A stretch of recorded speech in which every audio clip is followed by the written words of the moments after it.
En visitant la grange, le millionnaire est resté paralysé quand la fermière a ouvert un coffre avec une clé gravée des initiales de son amante décédée. Ce qu'elle a dit l'a laissé sans voix. Le convoi de berlines noires fendait la brume matinale comme des corbeaux traversant un ciel d'orage. À leur tête, la Mercedes S-Classe aux vitres teintées portait François Delacroix vers son destin, même s'il l'ignorait encore, derrière le volant. Son chauffeur personnel jetait des coups d'œil nerveux dans le rétroviseur. Habitué au silence pesant de son patron, mais jamais à l'aise avec eux, sur la banquette arrière, François contemplait le paysage qui défilait. Les champs verdoyants de Val d'Espoir s'étendaient à perte de vue, parsemés de fermes centenaires et de murets de pierre qui témoignaient d'une France éternelle, ironie du sort, ou peut-être justice poétique. Ces terres paisibles seraient bientôt rasées pour faire place à son projet le plus ambitieux, un complexe résidentiel de luxe évalué à plus d'1 milliard d'euros. « Monsieur Delacroix, nous arrivons au village », annonça le chauffeur d'une voix respectueuse. François ne répondit pas. À 50 ans, il avait appris que le silence était souvent plus éloquent que les mots. Son empire immobilier s'étendait désormais sur 3 continents. Mais chaque nouvelle acquisition lui laissait ce même goût amer dans la bouche, comme si rien ne pourrait jamais combler le vide béant qui rongeait son cœur depuis 28 ans. 28 ans, une éternité, depuis que Claire avait quitté ce monde dans un fracas de métal tordu et de verre brisé. François ferma les yeux, chassant ces images qui le hantaient encore. Claire Beaumont, 18 ans, des yeux verts comme des émeraudes, et un sourire capable de faire fondre les glaciers. Elle était tout ce qu'il n'était pas. Spontanée, joyeuse, insouciante, lui, simple étudiant fauché de 22 ans, avait eu la chance inouïe de conquérir son cœur. « Monsieur », la voix du chauffeur le ramena au présent. « Nous sommes arrivés à l'hôtel. » L'auberge du Val d'Or trônait sur la place principale du village. Ses volets bleus et ses géraniums aux fenêtres lui donnant des allures de carte postale, François grimaça légèrement. Il avait séjourné dans les palaces les plus luxueux du monde, mais Val d'Espoir ne proposait guère mieux que cette modeste auberge familiale. « Très bien, faites monter mes affaires. Je veux que toute l'équipe soit prête dans 1 heure. » Pendant que ses assistants s'activaient autour des bagages, François observait la place du village. Quelques habitants s'étaient rassemblés, curieux de voir ces citadins en costume-cravate débarquer avec leurs airs importants. Des visages burinés par le soleil et le travail de la terre. Des regards méfiants mais dignes. Bientôt, ils comprendraient que leur petit monde allait basculer. 1 heure plus tard, la salle de réunion improvisée de l'auberge bourdonnait d'activité. François avait déployé son arsenal habituel. Ordinateur portable dernière génération, plans architecturaux somptueux, et surtout des chèques au montant qui donnèrent le vertige, autour de la grande table en chêne, ses collaborateurs, 3 avocats, 2 architectes et un responsable financier, attendaient ses instructions. « Messieurs, nous avons 6 semaines pour boucler ce dossier », déclara François, en dépliant une carte détaillée de la région. 63 propriétaires, 63 signatures à obtenir, pas une de moins. Maître Dubois, son avocat principal, ajusta ses lunettes. « Monsieur Delacroix, nos équipes ont déjà pris contact avec la plupart des propriétaires. Les premières réactions sont encourageantes. » François hocha la tête. Il connaissait la musique, face au montant qu'il proposait, souvent 3 fois la valeur marchande. Peu de gens résistaient longtemps. L'argent avait cette faculté merveilleuse d'effacer les scrupules et les attachements sentimentaux, et les récalcitrants. L'avocat consulta ses notes. Pour l'instant, nous n'avons essuyé qu'un seul refus catégorique. Une certaine Juliette Moreau, propriétaire de l'exploitation agricole des 3 Chênes. 27 ans, célibataire, a hérité de sa grand-mère adoptive il y a 2 ans. Le nom ne disait rien à François, mais il avait l'habitude de ces résistances de principe. Combien lui avons-nous proposé ? 800 000 € pour une propriété évaluée à 200 000. Elle a refusé sans même étudier l'offre. François fronça les sourcils. En général, quadrupler la mise suffisait à faire céder les plus obstinés. Ses motivations, attachement sentimental, d'après nos sources, la propriété appartient à sa famille depuis des générations. Elle prétend que l'argent ne peut pas acheter certaines choses. Un sourire cynique étira les lèvres de François. Combien de fois avait-il entendu cette rengaine ? L'argent peut tout acheter, maître Dubois. Il suffit d'y mettre le prix. Doublons l'offre. Si elle refuse encore, nous aviserons. Les jours suivants s'écoulèrent dans un ballet bien orchestré de négociations et de signatures. François supervisait chaque transaction depuis son quartier général improvisé, multipliant les coups de téléphone avec ses investisseurs de Hong Kong et de Dubaï. Le projet Eden Valley, c'était le nom marketing qu'il avait choisi, suscitait déjà l'engouement des milliardaires en quête de résidences secondaires exceptionnelles. Un à un, les propriétaires cédés, fermiers à la retraite, artisans, commerçants, tous finissaient par apposer leur signature au bas des contrats. François observait ces scènes avec un détachement professionnel, ignorant les larmes discrètes d'une vieille dame qui vendait la maison de ses aïeux, ou les regards amers d'un couple contraint d'abandonner l'atelier où ils avaient bâti leur vie. L'argent effaçait tout. Il l'avait appris à ses dépens. Pourtant, un nom revenait sans cesse dans les rapports de ses équipes. Juliette Moreau, malgré l'offre portée à 1 600 000 €, 8 fois la valeur de sa propriété. La jeune femme campait sur ses positions. Pire, elle avait cessé de répondre au téléphone et fermé sa porte au nez des émissaires de François. « Cette fille commence à m'agacer », marmonna-t-il en relisant le énième rapport infructueux de ses avocats. Depuis sa chambre à l'auberge, il apercevait au loin les terres de la ferme des Trois Chênes. Les champs ondulaient sous la brise, parsemés de tournesols qui suivaient la course du soleil. Une image bucolique qui, dans quelques mois, serait remplacée par des villas ultramodernes et des cours de tennis. Cette nuit-là, François fit le même rêve qui le hantait depuis des décennies.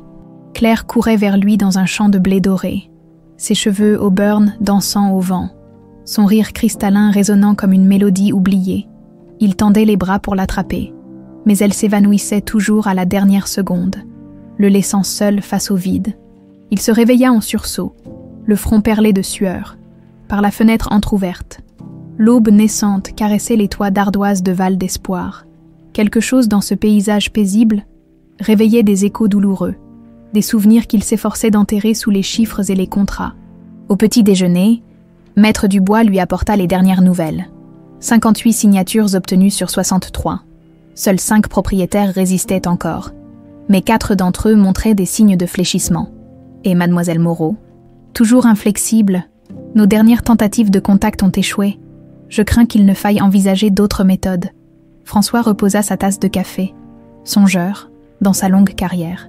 Il avait rarement rencontré une résistance aussi tenace. D'ordinaire, la perspective de devenir millionnaire du jour au lendemain suffisait à faire vaciller les convictions les plus solides. « Très bien », déclara-t-il finalement, « je vais m'en occuper personnellement. » Son avocat parut surpris. « Vous comptez la rencontrer. Monsieur Delacroix, avec tout le respect que je vous dois, ce n'est peut-être pas une bonne idée. Ces gens du terroir peuvent se montrer rustres. » François se leva, boutonnant sa veste de costume. « Maître Dubois, j'ai bâti un empire en sachant parler à tous les types d'humains. Des chers du pétrole aux barons de la finance, des politiciens véreux aux vedettes capricieuses, je pense pouvoir me débrouiller avec une petite fermière de province. » En réalité, il mentait. Quelque chose dans cette affaire l'intriguait au-delà de la simple obstination commerciale. Peut-être était-ce l'air pur de ce village qui réveillait des fantômes, ou bien cette impression étrange que le destin le menait vers quelque chose d'imprévu. Il ne se doutait pas à quel point il avait raison. L'aube pointait à peine quand Juliette Moreau poussa la porte grinçante de l'étable. Ses bottes de caoutchouc claquaient sur les pavés humides, tandis qu'elle saluait ses vaches d'un « Bonjour mes belles » affectueux. Cette routine matinale, héritée de sa grand-mère Carmen, lui apportait une sérénité que tous les millions du monde ne pourraient égaler. « Alors, Marguerite, tu as bien dormi » murmura-t-elle en caressant le flanc de sa Normande préférée. La vache meuglait doucement en réponse, comme si elle comprenait chaque mot. Juliette avait 27 ans, mais ses mains calleuses et son regard déterminé trahissaient une maturité forgée par les épreuves. Orpheline depuis l'âge de 3 ans, elle avait grandi entre les bras protecteurs de Carmen Moreau, cette femme au cœur immense qui l'avait recueillie sans poser de questions. « Les enfants arrivent parfois par des chemins mystérieux », disait toujours sa grand-mère adoptive. « L'important, c'est de leur donner tout l'amour dont ils ont besoin. » En trayant ses vaches, Juliette repensait à la conversation de la veille avec Marie-Claude, sa voisine. Les rumeurs couraient à bon train au village depuis l'arrivée de ces hommes en costume. Un promoteur immobilier parisien, disait-on, riche à millions, il rachetait toutes les propriétés pour construire je ne sais quoi, des résidences de luxe, probablement, le genre de projet qui transformait les villages authentiques en parcs d'attractions pour millionnaires en mal de nature? Jamais, avait-elle murmuré en serrant dans sa main la clé dorée que Carmen lui avait léguée. Cette ferme était bien plus qu'un simple bout de terrain. C'était son histoire, ses racines, le dernier lien qui la rattachait à la seule mère qu'elle ait jamais connue. Les 3 chênes s'étendaient sur 15 hectares de terre fertile, délimités par 3 chênes centenaires qui donnaient son nom à la propriété. Carmen racontait que ces arbres étaient là depuis l'époque de Napoléon, témoins silencieux des générations qui s'étaient succédées sur ces terres, la maison de pierre blonde, avec ses volets bleus lavande et sa glycine grimpante, respirait cette douceur de vivre typiquement française qui faisait le charme de Val d'Espoir. Après la traite, Juliette s'installa sous la tonnelle pour prendre son petit déjeuner. Pain grillé, confiture de prunes maison, café fumant dans un bol ébréché que Carmen utilisait déjà. Chaque geste portait la mémoire de celle qui l'avait élevée avec tant d'amour. « Ma petite Juliette », disait souvent Carmen en la regardant grandir. « Tu as quelque chose de spécial dans les yeux, une force qui vient de loin, comme si tu portais en toi l'héritage de personnes exceptionnelles. » Ces paroles énigmatiques avaient longtemps intrigué Juliette. Carmen refusait obstinément de parler de ses parents biologiques, se contentant de sourires évasifs quand elle posait des questions. Le passé, c'est le passé, ma chérie. Ce qui compte, c'est le présent qu'on construit ensemble. Pourtant, depuis la mort de Carmen 2 ans plus tôt, Juliette ne pouvait s'empêcher de s'interroger sur ses origines. Parfois, face au miroir, elle scrutait ses traits à la recherche d'indices. Ses yeux verts, si particuliers, ne ressemblaient à ceux d'aucun habitant du village. Et cette fossette au menton, que Carmen trouvait si distinguée, le ronronnement d'un moteur puissant l'attira de ses réflexions. Une Mercedes noire s'engageait dans l'allée menant à la ferme, soulevant un nuage de poussière dorée. Juliette fronça les sourcils. Elle ne recevait jamais de visite à cette heure, et certainement pas dans ce genre de véhicule. La voiture s'arrêta devant la maison. Un homme en sortit, grand, élégant, la cinquantaine distinguée, son costume sombre tranché avec le décor champêtre, comme une tache d'encre sur un aquarelle.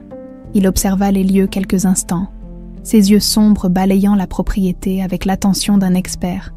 Juliette se leva, essuyant ses mains sur son tablier. « Monsieur, puis-je vous aider ?» L'homme s'approcha, et elle fut frappée par l'intensité de son regard. Il y avait quelque chose de troublant dans ses yeux, une mélancolie profonde qui contrastait avec son apparente assurance. Mademoiselle Moreau, je présume. François Delacroix. Le nom claqua comme un coup de fouet. Juliette redressa instinctivement les épaules, adoptant cette posture de défiance que Carmen lui avait enseignée face aux importuns. Ah, le fameux promoteur. J'imagine que vous venez me parler d'argent. François parut surpris par cette attaque directe. Il s'était attendu à davantage de circonvolutions paysannes, pas à cette franchise déconcertante. En effet, mes collaborateurs vous ont déjà contacté. Mais... Et j'ai déjà donné ma réponse, coupa Juliette. Cette propriété n'est pas à vendre, ni aujourd'hui, ni demain, ni jamais. Elle tourna les talons, feignant de reprendre ses activités. Mais François ne bougea pas. Il restait planté là. À observer cette jeune femme qui osait lui tenir tête, quelque chose en elle le troublait profondément, sans qu'il parvienne à identifier quoi. « Mademoiselle, vous ne comprenez peut-être pas l'ampleur de notre offre ? 1 600 000 € pour cette exploitation ? C'est 8 fois sa valeur marchande. Vous pourriez racheter une propriété similaire ailleurs, et pourquoi irais-je ailleurs ?» Juliette se retourna, les yeux flamboyants de colère. « Cette terre m'a vu grandir. Chaque pierre, chaque arbre porte mes souvenirs. Vous croyez vraiment que l'argent peut racheter une vie entière ?» François accusait le coup. Ses paroles résonnaient étrangement en lui, réveillant des échos douloureux.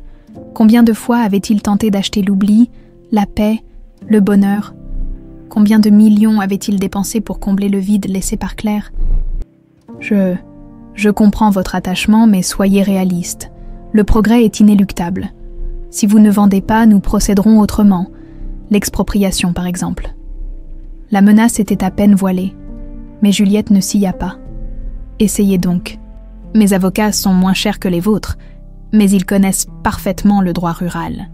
Et puis, la presse adore ce genre d'histoire, le gros méchant promoteur contre la petite fermière. François ne put s'empêcher d'esquisser un sourire. Cette femme avait du cran, il fallait le reconnaître. Dans un autre contexte, Il aurait probablement apprécié son caractère bien trempé. « Vous me surprenez, mademoiselle.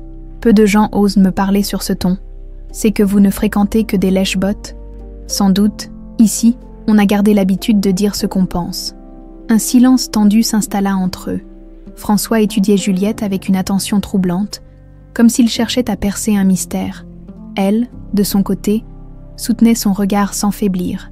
Malgré le malaise grandissant qu'elle ressentait, il y avait quelque chose d'étrange dans cette confrontation. Une familiarité inexplicable, comme s'ils s'étaient déjà rencontrés dans une autre vie. Les yeux de cet homme lui rappelaient quelque chose. Sans qu'elle puisse dire quoi, « Vos yeux », murmura soudain François, la voix altérée. « Pardon ». Il se ressaisit brusquement, redevenant le businessman implacable. « Rien, pardonnez-moi. Réfléchissez à ma proposition. Mademoiselle Moreau, 2 millions, c'est mon offre finale. C'est mon refus définitif, » répliqua Juliette sans hésiter. François hocha la tête, visiblement contrarié. Il remonta en voiture sans ajouter un mot. Mais au moment de démarrer, il baissa sa vitre. « Puis-je vous demander, vos parents, ils étaient d'ici ?» La question frappa Juliette comme un coup de poing. « Mes parents sont morts quand j'étais petite. Ma grand-mère m'a élevée. Pourquoi cette question ?» François ne répondit pas immédiatement. Il contemplait cette jeune femme aux yeux verts, si semblables à ceux qui hantaient ses nuits depuis 28 ans. Simple curiosité. « Au revoir, mademoiselle. » La Mercedes disparut dans un nuage de poussière, laissant Juliette seule avec ses questions. Pourquoi cet homme s'intéressait-il à ses origines? Et pourquoi avait-elle eu l'impression troublante de regarder dans un miroir déformant quand leurs yeux s'étaient recroisés? Dans sa voiture, François roulait mécaniquement vers le village, l'esprit en ébullition, ses yeux verts, cette détermination farouche, cette manière de relever le menton quand on la défiait, tout cela lui rappelait Claire avec une précision dévastatrice. Ridicule, marmonna-t-il en secouant la tête. Pure coïncidence.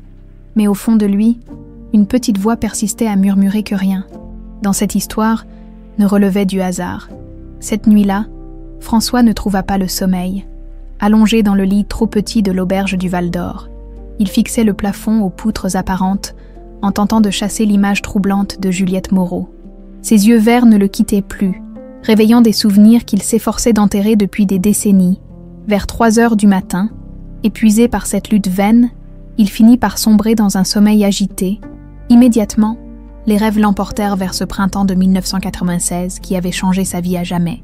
Il avait 22 ans et étudiait l'architecture à Paris, fils d'ouvrier de Lille. Il survivait grâce aux petits boulots et aux bourses d'études, partageant une chambre de bonne avec son ami Thomas. L'argent manquait cruellement, mais l'amour débordait depuis qu'il avait rencontré Claire. Claire Beaumont, 18 ans, fille d'un notaire de province en visite dans la capitale, elle étudiait la littérature à la Sorbonne, rêvait de devenir écrivaine et possédait cette joie de vivre contagieuse qui illuminait tout sur son passage. Leur monde était diamétralement opposé, mais qu'importait quand on avait 20 ans et que l'avenir semblait infini? François, regarde. Claire courait dans les jardins du Luxembourg, ses cheveux auburn voltigeant dans le soleil de mai. Elle portait cette robe blanche qu'il adorait, celle qui faisait ressortir l'éclat de ses yeux verts. Les cerisiers sont en fleurs, c'est magnifique. Il la rattrapait en riant, la soulevait dans ses bras, la faisait tournoyer jusqu'à ce qu'ils tombent tous les deux dans l'herbe, essoufflés et heureux. « Tu es folle », murmurait-il en caressant son visage. « Complètement folle. Folle de toi », répondait-elle en l'embrassant avec cette passion qui le faisait fondre. Il passait des heures à se promener le long de la Seine, à refaire le monde dans les cafés de Saint-Germain, à rêver d'un avenir radieux où l'amour triompherait de tout. François lui promettait qu'un jour, quand il serait architecte, il lui construirait la plus belle maison du monde, avec un jardin immense, précisait-elle, et des tournesols partout. Pourquoi des tournesols? Non, parce qu'ils suivent toujours le soleil, comme moi avec toi. François se réveilla en sursaut, le cœur battant la chamade. La douleur était toujours là, intacte après 28 ans. Claire avait été son premier amour, son seul amour véritable. Tout ce qui avait suivi n'était que substitut dérisoire, tentative pathétique de combler un vide béant. Il se leva, ouvrit la fenêtre pour respirer l'air frais de la campagne. Au loin, Les champs de tournesol de la ferme des Trois Chênes ondulaient sous la brise nocturne. Une ironie cruelle du destin. De l'autre côté du village, Juliette aussi était réveillée, assise dans la cuisine de Carmen. Elle feuilletait pour la énième fois les albums photos de son enfance. Cherchant des indices sur ses origines, sa rencontre avec François Delacroix l'avait troublée plus qu'elle ne voulait l'admettre. Cette question sur ses parents, ce regard intense quand il avait mentionné ses yeux. « Qui étais-tu vraiment, grand-mère » murmura-t-elle, en caressant une photo où Carmen la tenait dans ses bras, âgée de 3 ans à peine. Carmen Moreau était arrivée à Val d'Espoir en 1996. Quelques mois après avoir adopté Juliette, elle ne parlait jamais du passé, se contentant de dire qu'elle avait vécu à Paris avant de choisir la tranquillité de la campagne. Les habitants du village l'avaient accueillie avec cette méfiance bienveillante propre aux petites communautés, mais son dévouement envers la fillette et sa gentillesse naturelle avaient rapidement fait tomber les barrières. Juliette se dirigea vers l'armoire de Carmen, celle qu'elle n'avait jamais osé fouiller de son vivant par respect pour son intimité. Maintenant que sa grand-mère n'était plus là, peut-être était-il temps de chercher des réponses. Au fond du tiroir du bas, ses doigts rencontrèrent quelque chose d'inattendu. Une petite clé dorée, identique à celle que Carmen lui avait léguée sur son lit de mort.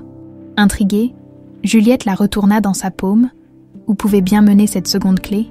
Pendant ce temps, dans sa chambre d'hôtel, François consultait compulsivement les photos de Claire stockées dans son téléphone, des clichés numérisés qu'il avait fait retoucher et coloriser au fil des ans.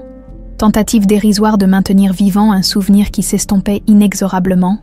Claire à Montmartre, devant le Sacré-Cœur, les cheveux dans le vent, Claire dans leur café préféré, rue Mouffetard, riant à une plaisanterie qu'il avait oubliée, Claire endormie dans leurs bras, si paisible qu'on aurait dit un ange. La dernière photo datait de juillet 1996. Claire y apparaissait radieuse, bronzée par un week-end en Normandie. 3 semaines plus tard, elle était morte dans cet accident maudit sur la route de Caen. Sa voiture avait quitté la chaussée dans un virage, dévalé un talus et percuté un arbre. L'enquête avait conclu à une défaillance mécanique. Les freins avaient lâché. François avait 22 ans quand sa vie s'était brisée. Fou de douleur, il avait tout quitté. Ses études, ses amis, Paris. Il avait erré pendant des mois, enchaînant les petits boulots, noyant son chagrin dans l'alcool et l'apitoiement. Puis, un matin, devant la tombe de Claire, il avait pris une résolution qui allait changer son existence. Devenir riche, assez riche pour ne plus jamais se sentir impuissant face au destin. Je te jure, Claire, que plus jamais je ne serai ce gamin sans le sou incapable de te protéger. Plus jamais. Il avait repris ses études avec une détermination farouche. Multiplier les stages, les contacts, les projets. En 10 ans, il était devenu l'un des promoteurs immobiliers les plus redoutés de France. En 20 ans, un empire international. Mais à quel prix? Chaque succès, chaque million gagné creusait un peu plus le vide en lui. Le matin venu, François descendit prendre son petit déjeuner dans la salle commune de l'auberge. Maître Dubois l'y attendait avec des nouvelles encourageantes. 3 nouveaux propriétaires avaient capitulé durant la nuit. Ne restait plus que Juliette Moreau et un vieux couple d'octogénaires qui commençait à flancher. Excellent. Et pour la demoiselle Moreau, des nouvelles. Nos informateurs au village rapportent qu'elle a passé la nuit éveillée, fouillant dans les affaires de sa grand-mère. Peut-être cherche-t-elle des documents relatifs à la propriété. François hocha la tête distraitement. Depuis sa rencontre avec Juliette, il ne parvenait plus à se concentrer sur les aspects purement financiers du projet. Cette femme l'intriguait, le troublait, réveillait des émotions qu'il croyait mortes et enterrées. Monsieur Delacroix. La voix de son avocat le ramena au présent. Vous semblez préoccupé? Non, non, simple fatigue. Continuez les négociations avec les autres. Pour mademoiselle Moreau, je m'en occupe personnellement. Au même moment, à l'autre bout du village, Juliette découvrait quelque chose qui allait bouleverser sa vision du monde. En cherchant la serrure correspondant à la seconde clé dorée, elle avait fini par remarquer une latte disjointe dans le plancher du grenier. Dessous, un compartiment secret contenait une boîte métallique verrouillée. La clé s'adapta parfaitement, à l'intérieur. Juliette découvrit une collection d'objets hétéroclites, de vieilles lettres jaunies, des photos en noir et blanc, un carnet relié de cuir rouge, et surtout, un certificat de naissance à son nom, différent de celui qu'elle possédait officiellement. Selon ce document, elle n'était pas née à Val d'Espoir comme elle l'avait toujours cru, mais à Paris, à l'hôpital Saint-Antoine, Ses parents biologiques y étaient mentionnés. Père inconnu, mère décédée, le nom de cette dernière fit bondir son cœur. Claire Beaumont, murmura-t-elle en retournant le nom dans sa bouche. Pourquoi Carmen lui avait-elle caché cela? Et pourquoi ce nom lui semblait-il vaguement familier? Elle ouvrit précautionneusement le carnet de cuir rouge. Les premières pages étaient couvertes de l'écriture élégante de Carmen, mais il ne s'agissait pas d'un journal intime classique. C'était plutôt une chronique minutieuse des événements survenus entre 1996 et 1998, rédigée avec la précision d'un rapport d'enquête. 15 septembre 1996, j'ai récupéré la petite Juliette à l'orphelinat. Elle ne comprend pas pourquoi sa maman ne viendra plus la chercher. Comment expliquer la mort à un enfant de 3 ans? 20 septembre 1996, installation à Val d'Espoir. Personne ici ne connaît notre histoire. C'est mieux ainsi. Juliette pourra grandir en paix, loin des questions et des regards de pitié. 3 octobre 1996, première nuit complète de sommeil pour Juliette. Elle commence à m'appeler grand-mère. Mon cœur se serre chaque fois, en pensant à Claire qui ne pourra jamais entendre sa fille l'appeler maman. Le carnet révélait que Carmen n'était pas une parente éloignée comme elle l'avait toujours prétendu, mais la meilleure amie de Claire Beaumont. Elle avait promis à cette dernière, peu avant sa mort, de prendre soin de Juliette si quelque chose lui arrivait. Les mains tremblantes, Juliette continua sa lecture. Les dernières pages, rédigées d'une écriture plus tremblée, dataient de quelques mois seulement. 12 mars 2022. Je sens mes forces décliner. Il faut que je prenne une décision concernant le secret que je porte depuis 26 ans. Juliette a le droit de connaître la vérité sur ses parents. Mais comment lui avouer que son père ignore tout de son existence? Comment lui dire que l'homme qu'elle devrait aimer par-dessus tout a bâti sa fortune sur la douleur de perdre celle qu'il aimait, sans savoir qu'une partie d'elle survivait dans leur enfant? 15 mars 2022. J'ai pris ma décision. Tout est prêt dans le Celeiro. Si Dieu me rappelle à lui avant d'avoir trouvé le courage de tout révéler, Juliette découvrira par elle-même. Les clés la guideront vers la vérité. Puisse-t-elle pardonner à une vieille femme qui a voulu la protéger? Peut-être trop longtemps. Juliette laissa tomber le carnet, sonné par ses révélations. Sa mère s'appelait Claire Beaumont, son père était quelqu'un qui ignorait son existence, et Carmen avait emporté ce secret dans sa tombe, ne laissant que des indices cryptiques que cachait encore le Celeiro. Et pourquoi avait-elle cette impression troublante que la visite de François Delacroix n'était pas une simple coïncidence? Le Celeiro des Trois Chênes n'avait pas changé depuis l'enfance de Juliette. Cette ancienne grange convertie en remise gardait encore l'odeur du foin et du bois vieilli. Des rayons de soleil filtraient à travers les planches disjointes, créant une atmosphère presque mystique dans la pénombre dorée. Juliette poussa la lourde porte de bois. Le carnet de Carmen serré contre sa poitrine, ses découvertes de la nuit l'avaient bouleversée, mais une part d'elle-même espérait encore qu'il s'agissait d'un malentendu. Comment sa grand-mère bien-aimée avait-elle pu lui cacher une vérité si importante pendant 24 ans? Où as-tu caché tes secrets, grand-mère? Murmura-t-elle en scrutant l'espace familier. La grange contenait les objets habituels, vieux tracteur de son grand-père adoptif, outils agricoles, ballots de paille rangés avec soin. Mais quelque chose clochait. En examinant plus attentivement le sol, Juliette remarqua des traces récentes de déplacement près du mur du fond. Quelqu'un avait bougé le vieux coffre de voyage en osier qui traînait là depuis des années. Elle s'approcha, le cœur battant. Le coffre, qu'elle avait toujours cru vide, semblait soudain plus lourd. En le soulevant légèrement, elle entendit quelque chose bouger à l'intérieur. Une serrure dorée, presque invisible, ornait sa face avant. La clé de Carmen s'adapta parfaitement. Le déclic résonna dans le silence comme un coup de tonnerre. Juliette hésita un instant, pressentant que ce qu'elle s'apprêtait à découvrir changerait sa vie à jamais. Puis, rassemblant son courage, elle souleva lentement le couvercle. Ce qu'elle découvrit lui coupa le souffle. Le coffre contenait des dizaines de lettres soigneusement classées, attachées par des rubans de soie, des photographies en couleur, certaines aux bords jaunis par le temps, et surtout, une enveloppe Kraft marquée d'une écriture qu'elle ne reconnaissait pas.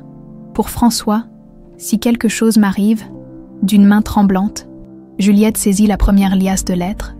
L'écriture était la même que sur l'enveloppe, fine et élégante. Elle commença à lire. « Mon cher François, je t'écris de Normandie, où mes parents m'ont emmené pour quelques jours. Tu me manques déjà terriblement. Je compte les heures jusqu'à notre retour à Paris. J'ai 1000 choses à te raconter, 1000 projets à partager avec toi. As-tu avancé sur les plans de notre future maison? N'oublie pas les tournesols dans le jardin. Je t'aime à la folie, Claire. Le nom frappa Juliette comme une gifle. Claire, sa mère biologique, et François Delacroix, ce ne pouvait être une coïncidence. Fébrile, elle parcourut les autres lettres. Chacune révélait un pan de la relation passionnée entre Claire Beaumont et un certain François, étudiant en architecture à Paris, l'évolution de leurs sentiments, leurs projets d'avenir, leurs rêves partagés, tout y était consigné avec la passion de la jeunesse. Les photographies confirmaient ses soupçons. Elle reconnut immédiatement les yeux sombres de François Delacroix sur le visage d'un jeune homme de 22 ans, brun, élancé, le sourire radieux. Il posait enlacé avec une jeune femme aux cheveux auburn et aux yeux verts perçants. Juliette porta instinctivement la main à son visage. Ses yeux verts, c'étaient les siens. Ce visage fin, cette fossette au menton. Elle regardait sa propre mère. « Mon Dieu !» souffla-t-elle, les larmes aux yeux. Mais ce n'était pas tout. Au fond du coffre, une pochette plastique contenait des documents officiels qui allaient ébranler ses dernières certitudes. Des résultats d'analyse médicale datés de juillet 1996, le nom de la patiente, Claire Beaumont. Le diagnostic était formel, grossesse de 8 semaines. Juliette calcula rapidement, juillet 1996, elle était née en mars 1997, les dates correspondaient parfaitement. D'autres documents suivaient, des échographies floues en noir et blanc, un carnet de suivi médical et surtout, une lettre manuscrite qui lui glaça le sang. « Mon très cher François, si tu lis ces lignes, c'est que mes pires craintes se sont réalisées. Je ne sais pas comment te l'annoncer autrement qu'avec ces mots simples. Je porte notre enfant, j'aurais voulu te l'apprendre de vive voix, voir la joie dans tes yeux, sentir tes bras se refermer sur nous deux, mais les circonstances m'obligent à prendre des précautions. Il y a des gens autour de nous qui ne supportent pas notre bonheur, qui voient dans notre amour une menace à leur plan. Philippe, ton frère, a découvert notre secret par Élise, cette ancienne camarade de promotion qui nous espionne depuis des mois. Il m'a clairement fait comprendre qu'une fille de bourgeois enceinte ruinerait ton brillant avenir. Il a parlé de te faire chanter, de révéler notre relation à tes professeurs pour compromettre tes études. Je sais que tu te battras pour nous, mon amour. Je sais que tu m'aimes assez pour affronter ta famille. Mais j'ai peur, François. Peur de ce dont Philippe est capable. Il a ses yeux froids, calculateur. Je ne lui fais pas confiance. Si quelque chose m'arrivait, promets-moi de retrouver notre enfant. Carmen, ma meilleure amie, s'occupera de tout. Elle habite désormais à Val d'Espoir, loin de Paris et de tous ces gens qui nous veulent du mal. Notre bébé grandira dans la paix, entouré d'amour. Je regrette de ne pas avoir eu le courage de t'annoncer cette nouvelle plus tôt. Je regrette de devoir partir sans toi, mais notre amour survivra. J'en suis certaine. Il vivra dans notre enfant. Pardonne-moi, mon cœur. Et si tu ne peux pas me pardonner, aime au moins notre petite fille de tout l'amour que tu avais pour moi. À jamais tienne, Claire. PS. J'ai caché une photo de notre dernière échographie dans ma chambre, derrière le miroir. Si tout se passe bien, nous la regarderons ensemble en riant de mes angoisses. Sinon, elle te permettra de voir à quoi ressemble déjà notre miracle. Juliette laissa tomber la lettre. Submergée par l'émotion, tout s'éclairait soudain avec une clarté aveuglante. François Delacroix n'était pas seulement le promoteur venu détruire sa ferme. C'était son père, l'homme qui ignorait tout de son existence depuis 27 ans. Et Philippe, ce nom résonnait dans sa mémoire. Carmen avait parfois mentionné un certain Philippe dans ses moments de délire. Vers la fin, elle parlait d'un homme dangereux, d'un secret terrible qu'elle emporterait dans sa tombe. Le bruit d'une voiture dans l'allée la fit sursauter. Par la fenêtre poussiéreuse du Celeiro, elle aperçut la Mercedes noire de François qui se garait devant la maison. Son père venait lui rendre une nouvelle visite. Paniquée, Juliette rassembla précipitamment les documents et les photos. Que devait-elle faire? Comment révéler une vérité si lourde à un homme qu'elle connaissait à peine? Et surtout, comment lui annoncer que sa bien-aimée Claire était morte en emportant le secret de leur enfant? Elle entendit des pas se rapprocher du Celeiro. François avait dû la voir entrer dans la grange. Dans quelques secondes, il pousserait cette porte et découvrirait, quoi exactement, sa fille illégitime fouillant dans les secrets de famille. Mademoiselle Moreau, la voix de François résonna de l'autre côté de la cloison. Je vous ai vu entrer ici. Puis-je vous parler? Juliette prit une inspiration profonde. Le moment était venu. 27 ans après la mort de Claire, le destin remettait enfin le père et la fille face à face. Mais cette révélation qu'elle s'apprêtait à faire, détruirait-elle François ou le libérerait-elle enfin de ses démons? « Entrez », dit-elle d'une voix qu'elle espérait ferme. « J'ai quelque chose d'important à vous montrer. » François poussa la porte du cellier. Clignant des yeux pour s'habituer à la pénombre, il découvrit Juliette agenouillée près du coffre ouvert, des documents éparpillés autour d'elle. Quelque chose dans son expression le mit immédiatement en alerte. « Que se passe-t-il » demanda-t-il en s'approchant prudemment. Juliette leva vers lui un visage baigné de larmes. Dans sa main, elle tenait une photographie qu'elle lui tendit sans un mot. François la saisit machinalement, puis son visage se décomposa. Sur le cliché, il se reconnut à 22 ans, enlacé avec Claire devant la cathédrale Notre-Dame, une photo qu'il croyait perdue à jamais. « Où avez-vous trouvé cela ?» balbutia-t-il, la voix brisée. « Dans les affaires de ma grand-mère », répondit Juliette en se relevant lentement. « Ma grand-mère qui s'appelait Carmen Moreau, qui était la meilleure amie de Claire Beaumont, et qui m'a élevée depuis mes 3 ans. » Le silence qui suivit sembla durer une éternité. François regardait alternativement la photo et Juliette, son cerveau refusant d'accepter ce que ses yeux lui montraient. « Non », murmura-t-il enfin, « ce n'est pas possible. Claire est morte sans... Elle n'était pas... enceinte », compléta Juliette d'une voix douce. « Si, François, elle l'était, de 2 mois quand elle est morte, et je suis cet enfant qu'elle portait. » Les jambes de François se dérobèrent sous lui. Il s'effondra sur une balle de paille, le regard fixe, comme foudroyé par la révélation. « Ma fille », souffla-t-il. « Tu es ma fille. » Le silence dans le cellier était assourdissant. François fixait Juliette comme s'il voyait un fantôme, ses mains tremblant imperceptiblement autour de la photographie.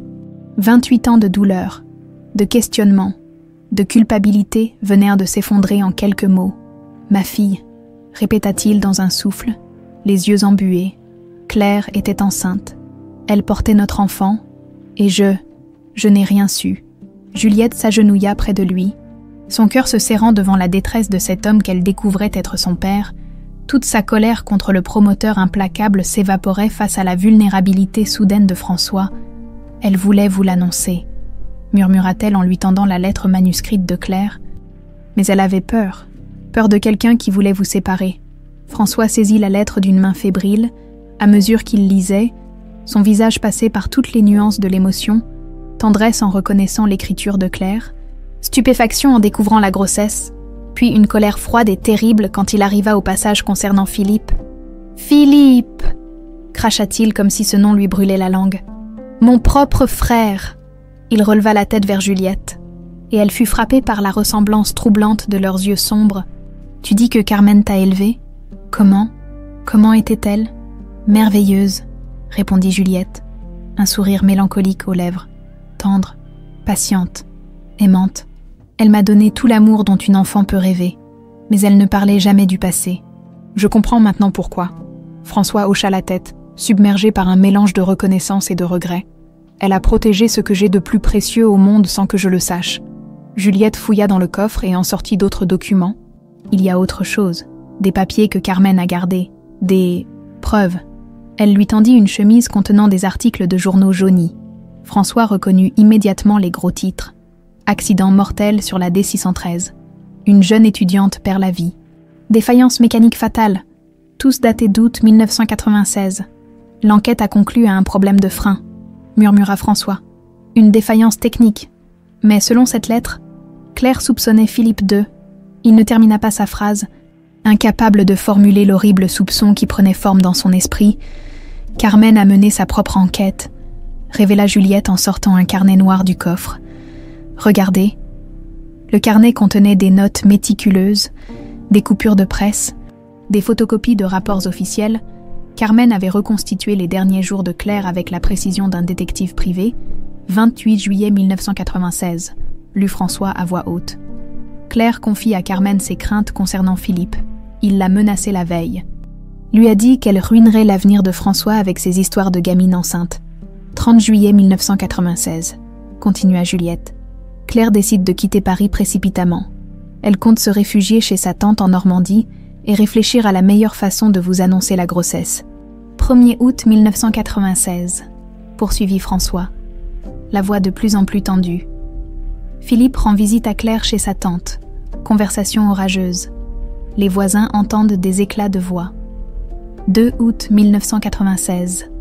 Conclut Juliette d'une voix blanche. Accident mortel de Claire Beaumont.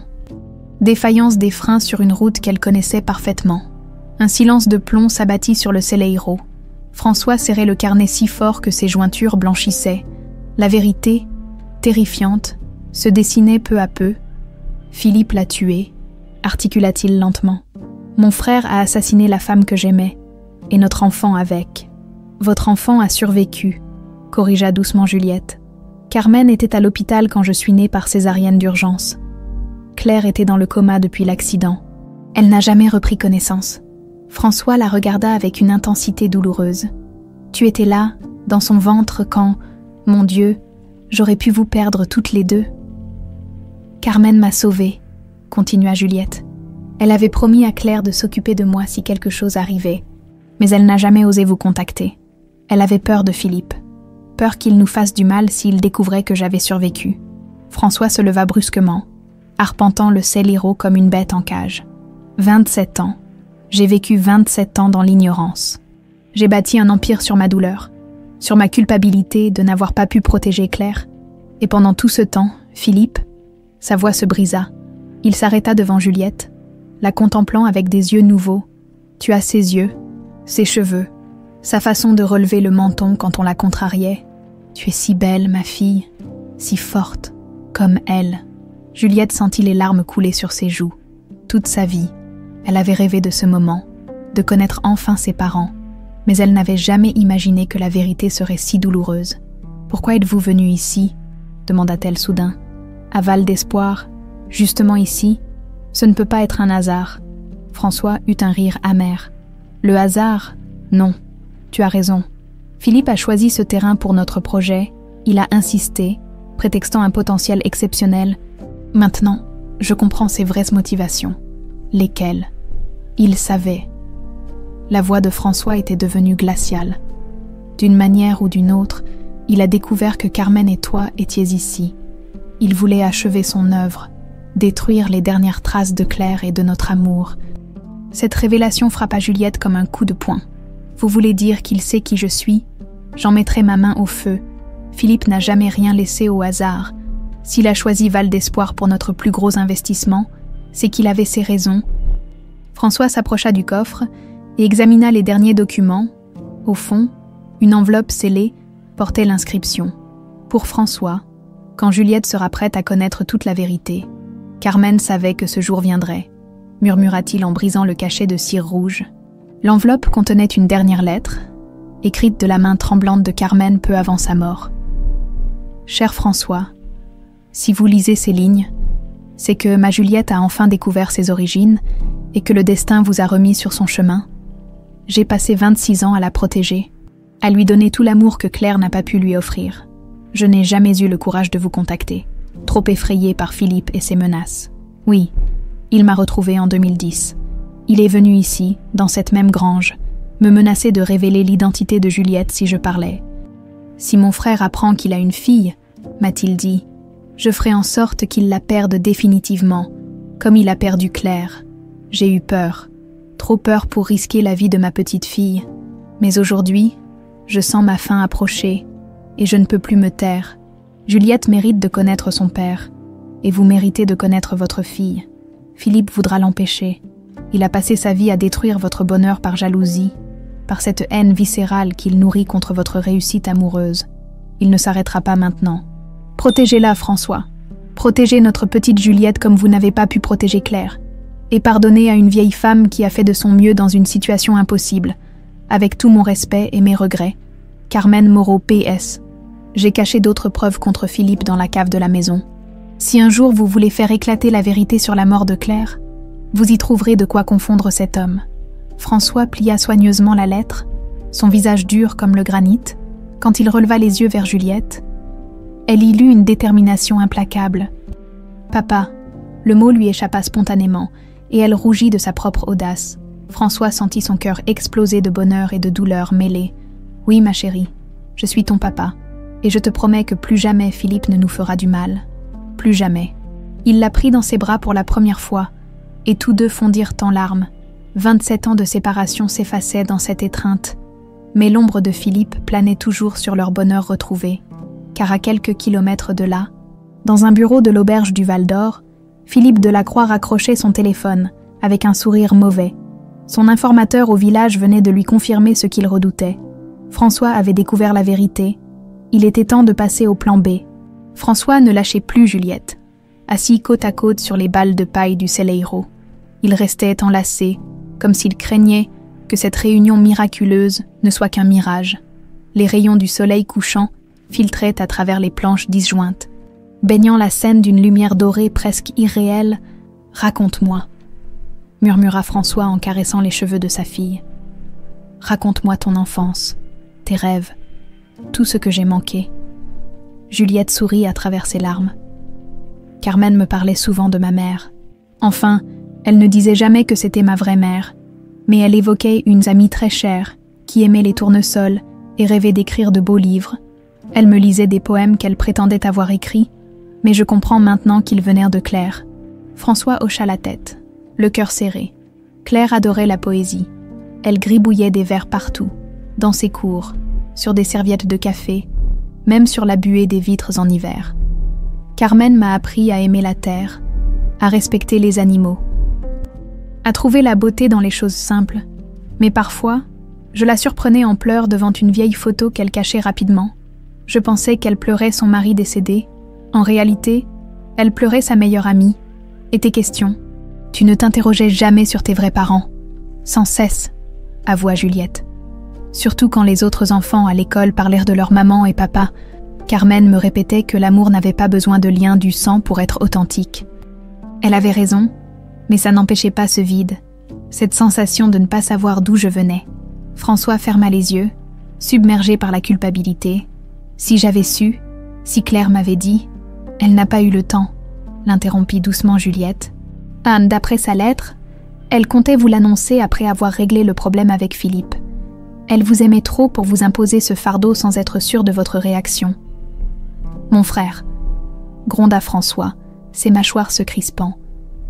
Tout ce gâchis à cause de sa jalousie maladive. Tu sais qu'il a toujours envié mes relations, déjà enfant. Il ne supportait pas que je puisse être heureux sans lui. Parlez-moi de lui, qui est vraiment Philippe. François se raidit. Les souvenirs douloureux remontaient en cascade. Philippe a 5 ans de plus que moi. Notre père nous a abandonnés quand j'avais 8 ans. Notre mère est morte d'un cancer quand j'en avais 15. Philippe m'a élevée. Il a sacrifié ses études pour que je puisse poursuivre les miennes. Je lui dois tout. Ou plutôt, je croyais lui devoir tout. Mais il a toujours eu cette façon de me rappeler sa générosité. Chaque succès que j'obtenais, il le revendiquait partiellement. « Sans moi, tu ne serais rien », répétait-il. Quand j'ai rencontré Claire, il a mal digéré que je puisse être heureux avec quelqu'un d'autre que lui. Juliette frissonna. Dans la lettre de Claire, elle parlait de menaces. Il lui avait dit qu'une grossesse ruinerait votre avenir. Philippe a toujours été obsédé par la réussite sociale. Il voyait en Claire un obstacle à mes ambitions d'architecte. Une fille de bourgeois enceinte à 22 ans, pour lui, c'était la catastrophe assurée. François se leva brusquement, arpentant de nouveau le Celeiro. Tu te rends compte de l'ironie? Pendant 28 ans, j'ai bâti cet empire pour impressionner Claire, pour prouver que j'aurais pu la rendre heureuse, la protéger. Et pendant tout ce temps, Philippe savait que ma motivation était basée sur un mensonge qu'il avait lui-même orchestré. « Qu'allez-vous faire maintenant ?» demanda Juliette, inquiète de la colère grandissante de son père. « D'abord, te connaître, rattraper le temps perdu, apprendre à être ton père. » Il s'agenouilla devant elle, prenant ses mains dans les siennes. « Juliette, je sais que c'est précipité, que nous ne nous connaissons que depuis quelques heures, mais accepterais-tu de porter mon nom, de devenir officiellement ma fille ?» Les larmes jaillirent à nouveau des yeux de Juliette. « Vous voulez vraiment de moi, malgré les circonstances, malgré toutes ces années perdues, te vouloir ?» François eut un rire étranglé. « Ma chérie, tu es la seule chose authentique qui me soit arrivée depuis la mort de Claire. Tu es notre miracle, à elle et à moi. Tu es la preuve que notre amour était assez fort pour survivre à la mort. » Ils s'enlacèrent de nouveau, savourant cette reconnaissance mutuelle si longtemps attendue. Mais leurs retrouvailles furent interrompues par le bruit d'une voiture qui se garait devant la ferme. « Vous attendez quelqu'un » s'inquiéta François. Juliette secoua la tête en se dirigeant vers la fenêtre. Son sang se glaça quand elle reconnut la Jaguar gris métallisé. « Oh non, c'est lui, c'est Philippe !» François bondit vers la fenêtre. Il vit son frère descendre de voiture, impeccable dans son costume 3 pièces, ses cheveux gris parfaitement coiffés. Philippe avait toujours eu cette prestance naturelle qui impressionnait les foules, cette assurance de l'homme qui contrôle tout. « Comment a-t-il su ?»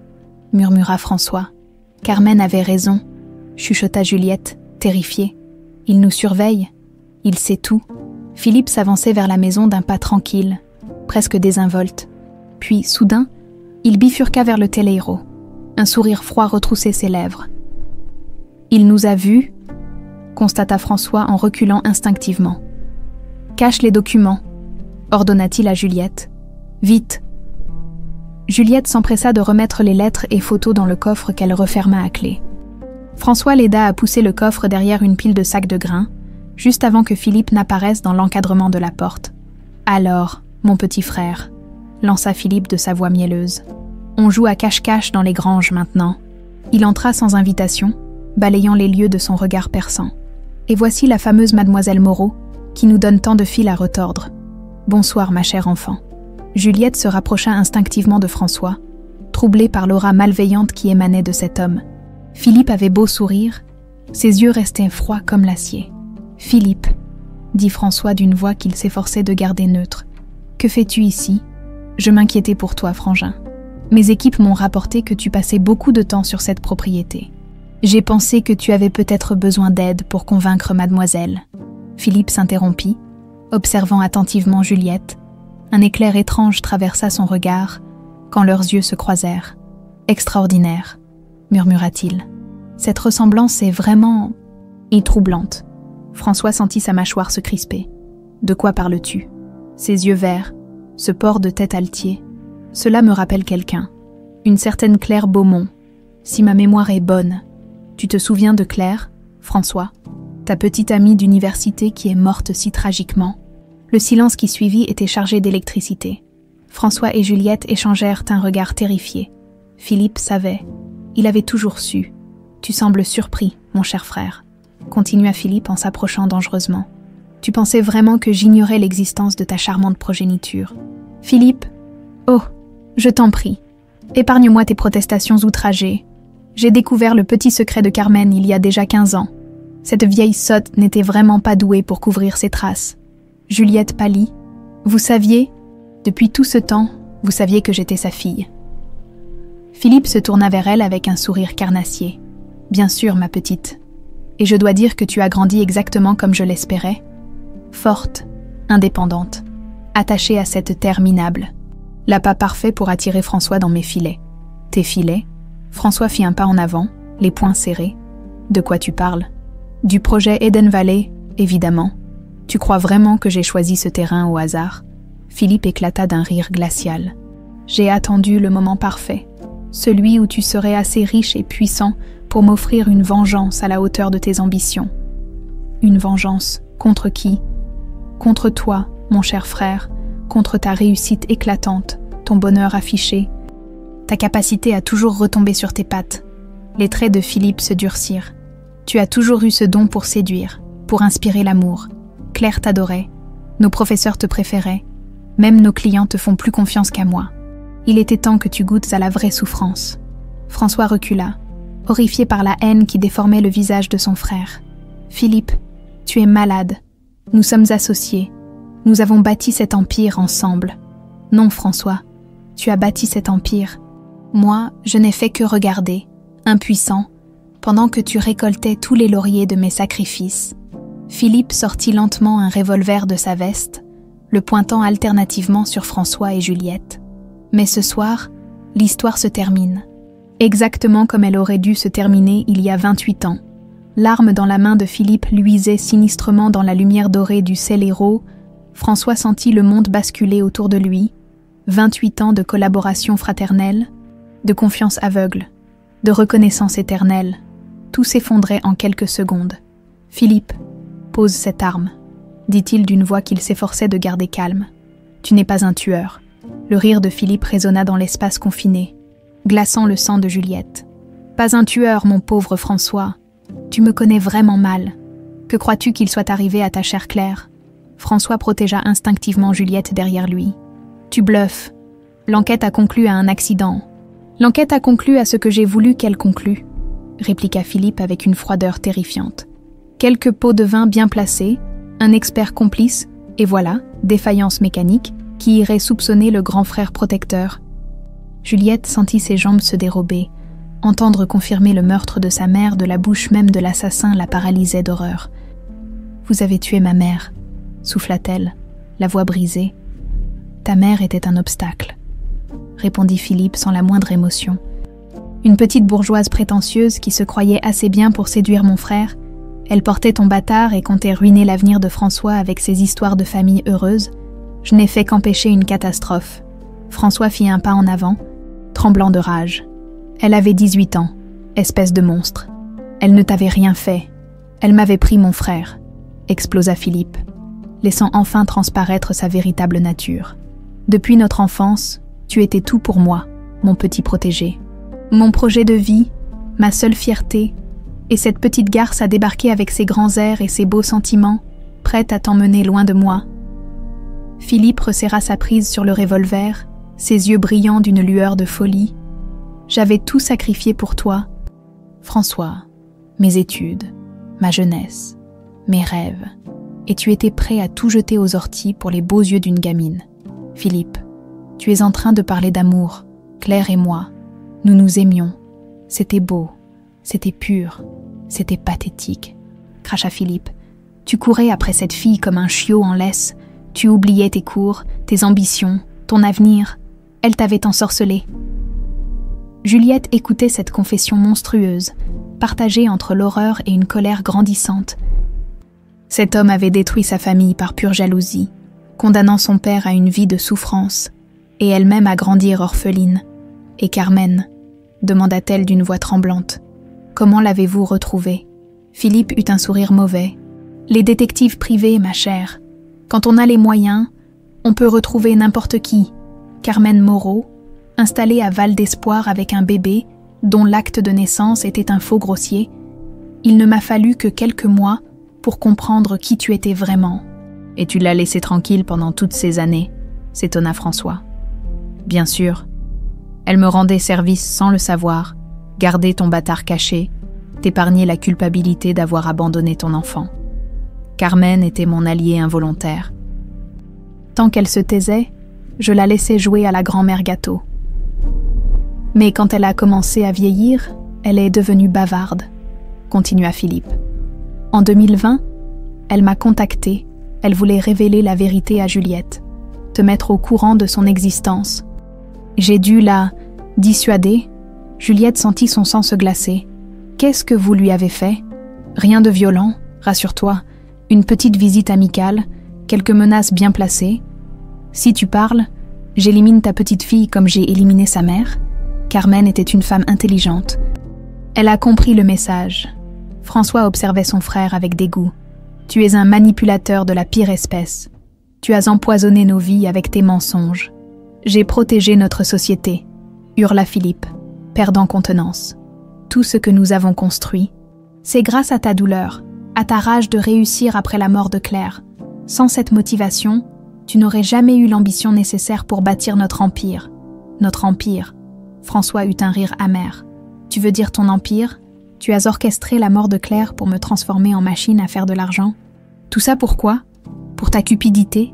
Pour ta gloire ? Et par extension, pour la mienne ? Philippe agitait maintenant son arme dans tous les sens. François Delacroix, le self-made man tragique, qui a construit un empire sur ses cendres romantiques. Belle histoire, non. Les journalistes adorent ce genre de contes de fées inversés. Juliette profita d'un moment d'inattention de Philippe pour se rapprocher discrètement du coffre, où étaient cachées les preuves, si elle pouvait récupérer les documents de Carmen. 5. Mais voilà que mademoiselle ressurgit du passé, continua Philippe en pointant son arme vers elle. Ma belle construction narrative risque de s'effondrer. François découvre qu'il a une fille, abandonne ses affaires pour jouer au papa poule, et moi, Moi, je me retrouve avec un associé ramollu. C'est pour ça que tu as choisi ce terrain, comprit soudain François. Tu voulais m'amener ici pour que je découvre Juliette? Exactement. Mon plan était parfait. Tu découvres l'existence de ta fille. Tu tentes de racheter tes erreurs de jeunesse en lui offrant une fortune, mais elle refuse par principe, frustration, culpabilité, nouvelle obsession. J'aurais eu mon François destructeur pour encore 20 ans. Philippe s'interrompit, réalisant soudain son erreur. Mais j'ai sous-estimé ton instinct paternel. Au lieu de devenir fou de culpabilité, tu t'attendris, tu redeviens humain. C'est inacceptable. Philippe, écoute-moi, tenta François en avançant prudemment. Il n'est pas trop tard. Nous pouvons arranger les choses. Partir d'ici, refaire notre vie ailleurs, Juliette et moi, nous pouvons disparaître si tu veux. Non. Philippe recula, l'arme fermement braquée. Il fallait y penser avant. Maintenant, vous en savez trop. Et puis, j'ai passé 28 ans à construire cette vengeance. Je ne vais pas m'arrêter au moment de la savourer. Le regard de Philippe devint soudain étrangement calme, comme si une décision définitive venait d'être prise. Tu sais ce qui va se passer, François? Exactement ce qui aurait dû se passer en 1996. Tu vas perdre la femme de ta vie dans un terrible accident. Il pointa son arme vers Juliette. La différence, c'est que cette fois, tu seras là pour assister au spectacle. Tu pourras regarder mourir ta fille en sachant que c'est entièrement de ta faute. Non! François bondit vers Philippe. Mais celui-ci était prêt. Il dévia son arme et frappa son frère à la tempe avec la crosse. François s'effondra, sonné. « Papa !» cria Juliette en se précipitant vers lui. « Comme c'est touchant !» ricana Philippe. Les retrouvailles père-fille auront été de courte durée. Allez, debout tous les deux, nous sortons. François se relevait péniblement, du sang coulant de sa blessure. Où nous emmènes-tu? Faire un tour en voiture, bien sûr. Comme maman Claire il y a 28 ans. Un petit accident sur les routes de campagne. Ça arrive si souvent, surtout quand les freins lâchent. Philippe les poussa vers la sortie du Celeiro, savourant visiblement son triomphe.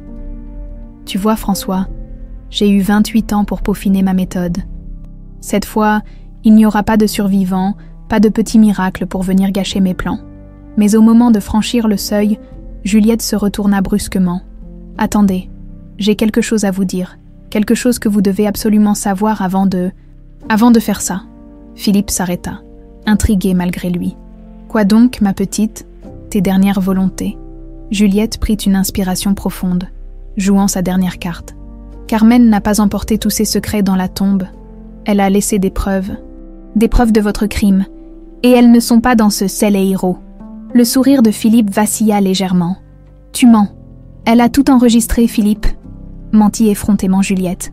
« Votre visite de 2020, vos menaces, votre confession, tout est dans un coffre à la banque, avec instruction de l'ouvrir s'il nous arrivait quelque chose. » Pour la première fois depuis le début de cette confrontation, Philippe sembla perdre de son assurance, et dans cette faille, François aperçut peut-être leur seule chance de survie. Le mensonge de Juliette avait créé une faille dans l'assurance de Philippe. François vit l'inquiétude traverser le regard de son frère et comprit qu'il devait saisir cette opportunité.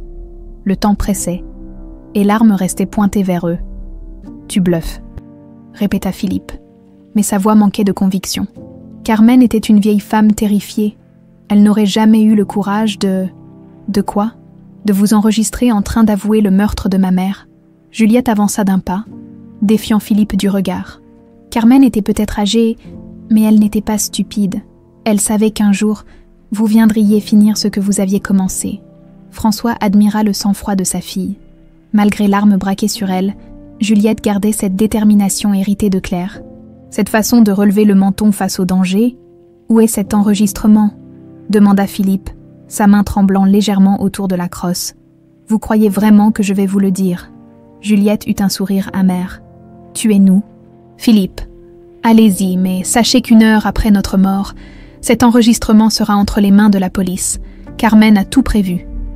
Le visage de Philippe se décomposa.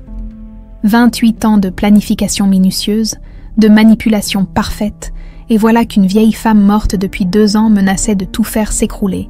« Non !» marmonna-t-il. « Non, ce n'est pas possible. J'ai été si prudent, si méticuleux. » François sentit que le moment était venu.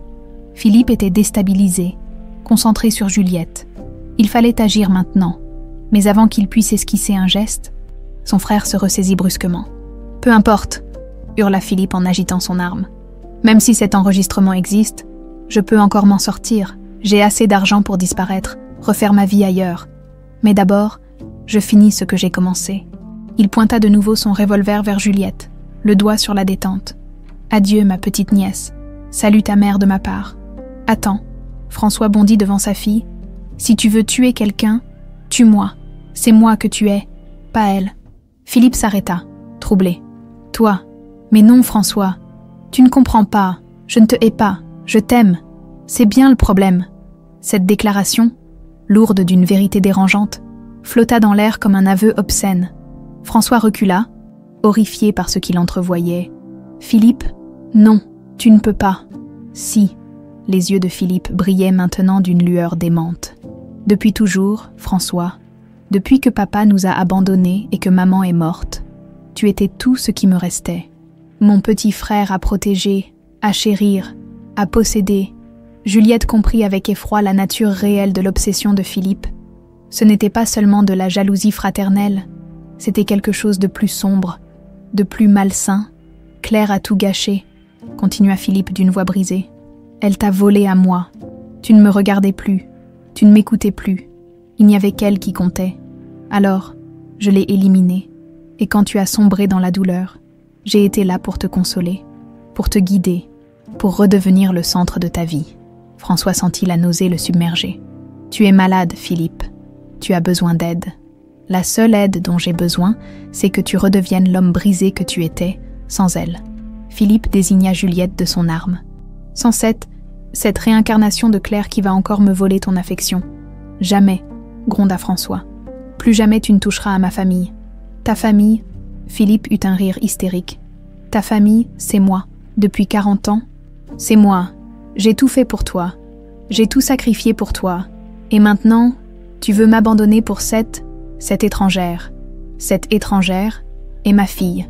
Cette bâtarde est le fruit de ta liaison avec une morte, hurla Philippe, perdant définitivement toute retenue. Elle n'a pas le droit d'exister. Elle n'aurait jamais dû naître. Juliette sentit quelque chose se briser en elle. La rage, longtemps contenue, explosa soudain. « Vous avez raison, oncle Philippe, » dit-elle d'une voix glaciale qui surprit tout le monde. « J'aurais dû mourir avec ma mère. Mais vous savez quoi? J'ai survécu. Et maintenant, je vais vous détruire. » Philippe la regarda, décontenancé par ce changement de ton. « Qu'est-ce que tu dis? Je dis que vous avez commis une erreur fatale il y a 28 ans. Vous avez cru éliminer Claire et son enfant. Mais vous n'avez tué qu'elle. Et maintenant, c'est moi qui vais venger ma mère. » Juliette se dirigea lentement vers le coffre qu'ils avaient eu caché derrière les sacs de grains. Philippe la suivait de son arme. Mais il semblait hypnotisé par sa détermination. « Carmen n'a pas seulement gardé les lettres de mes parents, » annonça-t-elle en sortant la clé dorée. « Elle a aussi conservé les vraies preuves de votre crime. » Elle ouvrit le coffre et en sortit une pochette plastique que François n'avait pas remarquée dans l'émotion des retrouvailles. À l'intérieur, des documents techniques, des photos et surtout un petit dictaphone numérique. « Carmen était plus maligne que vous ne le pensiez, » continua Juliette. « Quand vous êtes venu la menacer en 2020, elle vous enregistrait. » Philippe pâlit. « Impossible. Je l'aurais vu. » Vous aviez 60 ans, Philippe. Votre vue baissait et Carmen avait appris à être prudente après votre première visite en 2010. Juliette appuya sur le bouton de lecture. La voix de Philippe, plus jeune mais reconnaissable, emplit le scélérat. « Écoute-moi bien, vieille sorcière. Si tu t'avises de raconter à qui que ce soit ce qui s'est vraiment passé en 1996, je ferai en sorte que ta petite Juliette finisse comme sa mère. Un accident, ça arrive si vite. » Philippe, je vous en supplie. Il n'y a pas de « je vous en supplie » qui tienne. Claire Beaumont devait mourir. Et elle est morte. Et si sa bâtarde me pose problème, elle mourra aussi. François n'en saura rien, comme il n'a rien su pour Claire. Le silence qui suivit était assourdissant. Philippe fixait le dictaphone comme s'il s'agissait d'un serpent venimeux. « Voilà vos propres mots, Philippe, » dit Juliette d'une voix tremblante d'émotion. « Votre confession complète, Carmen l'avait effectivement confiée à son notaire avec instruction de la remettre à la police s'il nous arrivait quelque chose. » François regardait alternativement l'enregistreur et son frère, réalisant enfin l'ampleur de la manipulation dont il avait été victime. 28 ans de sa vie construits sur un mensonge. 28 ans de douleur inutile. Tu as détruit ma vie, murmura-t-il, la voix chargée d'une rage contenue. Tu as tué la femme que j'aimais. Tu m'as volé ma fille. Et tu as fait de moi ton pantin pendant 3 décennies. Philippe recula, l'arme toujours à la main mais visiblement ébranlée. François, tu ne comprends pas. J'ai fait ça pour nous, pour notre avenir. Non, tu as fait ça pour toi, par égoïsme, par possessivité maladive. François avançait maintenant vers son frère, n'ayant plus peur de l'arme. Tu as transformé ma douleur en machine à cash. Tu as fait de mon deuil ton fonds de commerce. Je t'ai rendu riche, se défendit Philippe. Sans moi, tu serais resté un petit architecte de province. Sans toi, j'aurais été heureux. J'aurais eu Claire. J'aurais eu ma fille. Nous aurions construit une vraie vie, une vie authentique. François était maintenant si proche de Philippe qu'il pouvait voir la sueur perler sur son front. « Rends-moi mon arme, Philippe, tout est fini. » Jamais. Philippe leva son revolver, mais sa main tremblait maintenant de façon incontrôlée. « Je ne te laisserai pas partir avec elle, plutôt mourir. »« Soit, » dit François avec une froideur terrifiante. « Si c'est ce que tu veux. » Il bondit sur Philippe. Les 2 hommes s'écroulèrent au sol dans un enchevêtrement de membres. L'arme vola dans les airs et atterrit près de Juliette qui s'en empara immédiatement. « Stop !» cria-t-elle en pointant le revolver vers eux. « Séparez-vous, c'est fini. » Les 2 frères se relevèrent lentement. François maintenant Philippe immobilisé, dans les yeux du meurtrier de Claire. Il n'y avait plus que de la folie et du désespoir. « Tu as gagné, François, » haleta Philippe. « Mais sache que sans moi, tu ne seras plus rien. Ton empire va s'effondrer. Tes affaires vont péricliter. Tant mieux, » répondit calmement François. « Il est temps que je découvre qui je suis vraiment, sans tes manipulations, sans tes mensonges. Juste moi et ma fille. » Philippe émit un rire amer. « Ta fille, tu crois qu'elle va t'aimer quand elle comprendra que tu n'es qu'un homme faible, qui s'est laissé manipuler pendant 28 ans. » François regarda Juliette, qui tenait toujours l'arme d'une main ferme, dans ses yeux verts. Il ne vit ni jugement ni reproche, mais une détermination farouche et un amour naissant. « Elle m'aimera, » dit-il avec certitude, parce qu'elle a le cœur de sa mère, et que l'amour... Philippe, c'est quelque chose que tu ne comprendras jamais. L'arme tremblait légèrement dans les mains de Juliette, mais sa voix restait ferme quand elle s'adressa à Philippe. « Vous allez m'écouter très attentivement. Nous sortons d'ici tous les 3, et vous allez vous livrer à la police. » Philippe, toujours maintenu par François, eut un sourire mauvais. « Tu rêves, ma petite. Même si tu as cet enregistrement, tu crois vraiment que les autorités vont croire une fermière inconnue contre Philippe Delacroix? J'ai des relations partout, des juges dans ma poche, des politiciens qui me doivent des faveurs. C'est là que tu te trompes, frangin, » intervint François d'une voix glaciale. « Tes relations, comme tu dis, ce sont nos relations et notre société. C'est notre société. Tu n'as rien sans moi. » Pour la première fois depuis le début de cette confrontation, Philippe sembla réaliser la portée de ses actes.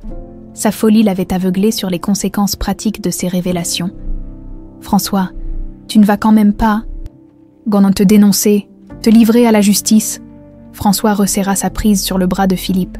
« C'est exactement ce que je vais faire. Tu as assassiné Claire, menacé Carmen, terrorisé ma fille pendant des années. Il est temps de payer. » Philippe tenta de se dégager, mais François était plus fort et surtout motivé par 28 ans de colère réprimée. « Tu ne comprends pas?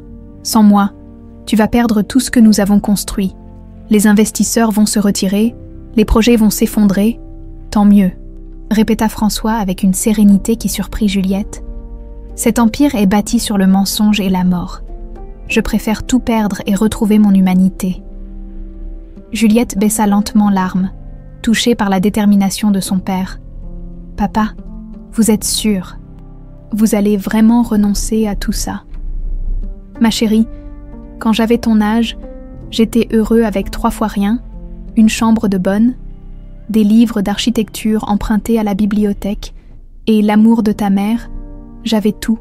C'est en courant après l'argent que j'ai tout perdu. » Philippe écoutait cet échange avec une incrédulité grandissante. « Tu es devenu fou, François.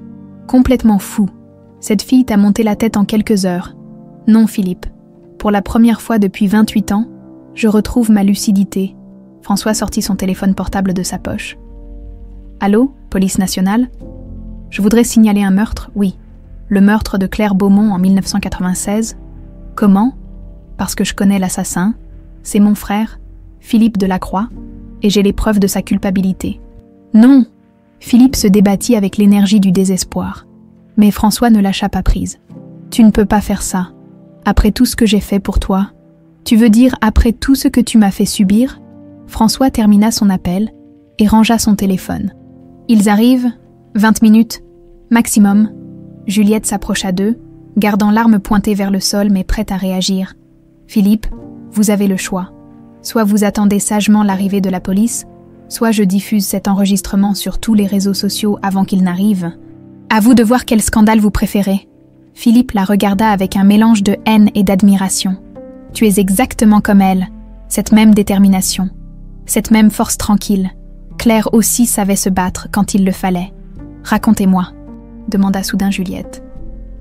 Les derniers moments de ma mère, je veux savoir. François serra les dents. Juliette, tu n'es pas obligée de... Si, papa, j'ai besoin de savoir. Philippe eut un sourire nostalgique, presque tendre. Elle était magnifique. Tu sais, même terrifiée, même sachant qu'elle allait mourir, elle gardait cette dignité, cette grâce naturelle. Comment avez-vous fait? La voix de Juliette se brisa légèrement. J'ai saboté ses freins pendant qu'elle dormait chez sa tante. Un travail de professionnel. Invisible à l'œil nu, elle a dû comprendre au dernier moment, quand la voiture a cessé de répondre dans la descente. François sentit une rage meurtrière monter en lui. « Tais-toi !» Elle a crié ton nom, François, continua Philippe avec une cruauté délibérée. Juste avant l'impact, François. C'est le dernier mot qu'elle a prononcé. François lâcha Philippe et s'effondra contre une poutre, submergé par l'émotion. Juliette posa une main consolatrice sur son épaule. Elle vous aimait, papa, malgré la peur. Malgré la mort qui arrivait, c'est à vous qu'elle a pensé en dernier. Philippe se massa le bras, libéré de l'étreinte de François. Comme c'est touchant. La famille réunie dans la douleur, mais vous oubliez un détail important. Il fouilla dans sa veste et en sortit un second revolver, plus petit que le premier. Je ne suis jamais venue ici avec une seule arme de secours. Juliette leva instinctivement le premier revolver, mais Philippe fut plus rapide. Pose ça tout de suite, ou je tire sur ton père. Juliette, ne l'écoute pas, cria François. Si, écoute-moi bien, ma petite nièce. Voici ce qui va se passer. Tu vas détruire cet enregistrement devant moi, puis nous allons tous sortir d'ici. François annulera son appel à la police, prétextera une fausse alerte, et nous reprendrons notre vie d'avant. Jamais, répondit Juliette sans hésiter. Alors, ton père mourra, et tu le rejoindras. Et cette fois, je m'assurerai qu'il n'y ait aucun témoin, aucune preuve, aucun survivant. Le bruit de sirène de police au loin fit sursauter Philippe. Les forces de l'ordre arrivaient plus vite que prévu. Merde. Il se tourna vers François, l'arme braquée sur lui. Tu as tout gâché. Encore une fois, tu gâches tout. Philippe, rends-toi. C'est fini. Non, ça ne finira jamais. Plutôt mourir que te voir partir avec elle. Philippe arma son revolver. Le doigt sur la détente, Juliette comprit qu'il n'y avait plus de négociation possible. Dans un geste désespéré, elle leva son arme et tira. La détonation résonna dans le scélérat comme un coup de tonnerre. Philippe s'effondra, touché à l'épaule. Son arme glissa sur le sol de terre battue. « Juliette !» François se précipita vers sa fille, qui tremblait de tous ses membres. « Ça va, tu n'es pas blessée. »« J'ai tiré sur quelqu'un, » balbutia-t-elle, en état de choc. « Je n'avais jamais... »« Tu as sauvé nos vies, ma chérie. Tu as fait ce qu'il fallait. » Philippe gémissait au sol, tenant son épaule ensanglantée. « Sale petite garce. Tu m'as tiré dessus, et je recommencerai si vous bougez, » répondit Juliette en reprenant contenance. Les sirènes étaient maintenant très proches. Bientôt, des pas résonnèrent dans la cour de la ferme, suivis de voix autoritaires. « Police, y a-t-il quelqu'un ?»« Ici !» cria François. Dans le scélérat, 3 policiers en uniforme firent irruption dans la grange. Armes au poing, ils découvrirent une scène surréaliste. Un homme blessé au sol, un autre debout près d'une jeune femme tenant un revolver. « Posez vos armes, immédiatement !» Juliette obtempéra sans résistance, levant les mains en l'air. François fit de même. « Monsieur Delacroix ?» Un des policiers reconnut François. « Vous avez appelé pour signaler un meurtre? Oui, l'homme au sol est Philippe Delacroix, mon frère. Il a assassiné Claire Beaumont en 1996 et vient de nous menacer de mort. Nous avons les preuves de sa culpabilité. Pendant que les secours s'occupèrent de Philippe, François et Juliette furent interrogés séparément. L'enregistrement de Carmen fut écouté, analysé, authentifié. Les autres documents du coffre furent examinés par les experts. 2 heures plus tard, Philippe était officiellement inculpé du meurtre de Claire Beaumont et de tentative d'assassinat sur François et Juliette. Malgré ses relations et son argent, les preuves étaient accablantes. En sortant du commissariat improvisé dans la mairie de Val d'Espoir, François et Juliette découvrirent que la nouvelle s'était répandue comme une traînée de poudre. Des journalistes étaient déjà sur place. Attirés par le parfum de scandale, « Monsieur Delacroix, confirmez-vous que votre frère a assassiné votre ancienne petite amie? Est-il vrai que vous ignoriez avoir une fille? Allez-vous maintenir votre projet immobilier à Val d'Espoir ?» François prit Juliette par le bras et la guida vers sa voiture. Sans commentaire, nous publierons un communiqué en temps voulu. Une fois à l'abri dans la Mercedes, ils restèrent silencieux quelques instants, assimilant les événements de cette journée extraordinaire. « Papa », Juliette utilisait ce mot naturellement maintenant. « Qu'est-ce qui va se passer maintenant ?» François démarra le moteur et prit la direction de la ferme des Trois Chênes. « Maintenant, ma chérie, nous allons apprendre à être une famille et accessoirement, sauver ton exploitation agricole. Vous allez vraiment annuler le projet? Évidemment, cette terre t'appartient. Elle porte ton histoire et celle de ta mère. Jamais je ne la détruirai. » François s'arrêta devant la maison de Carmen et contempla les champs de tournesol qui ondulaient sous le vent du soir. « Tu sais quoi? Juliette, pour la première fois depuis 28 ans, je me sens enfin libre. 3 mois plus tard, l'automne avait peint Val d'Espoir de 1000 couleurs dorées. Les feuilles des 3 chênes centenaires dansaient dans la brise matinale, créant un kaléidoscope de roux et d'ocre qui se reflétait dans les fenêtres de la ferme restaurée. François se réveilla dans l'ancienne chambre de Carmen, qu'il avait aménagée à son goût sans pour autant effacer la mémoire de celle qui l'avait précédée. Sur la table de nuit, une photo de Claire enceinte, celle qu'elle avait cachée derrière le miroir de sa chambre d'étudiante, côtoyait désormais un cliché récent de Juliette riant aux éclats dans les champs de tournesol. Ces 3 mois avaient bouleversé sa vie de fond en comble. Après l'arrestation de Philippe et le scandale médiatique qui avait suivi, François avait pris la décision la plus importante de son existence. Liquider progressivement son empire immobilier pour se consacrer à l'essentiel. « Papa !» La voix de Juliette résonna depuis la cuisine. « Le café est prêt. » François sourit. Ce simple mot, « Papa », continuait de le bouleverser chaque fois qu'il l'entendait. Il s'habilla rapidement et descendit rejoindre sa fille. Juliette s'affairait devant le fourneau. Préparant le petit déjeuner avec cette efficacité héritée de Carmen, elle portait un tablier de toile et avait noué ses cheveux en chignon, lui donnant un air à la fois rustique et raffiné qui rappelait cruellement Claire. « Bien dormi ?» demanda-t-elle en lui tendant un bol de café fumant. « Comme un bébé, et toi? Plus de cauchemars. » Juliette fit la moue.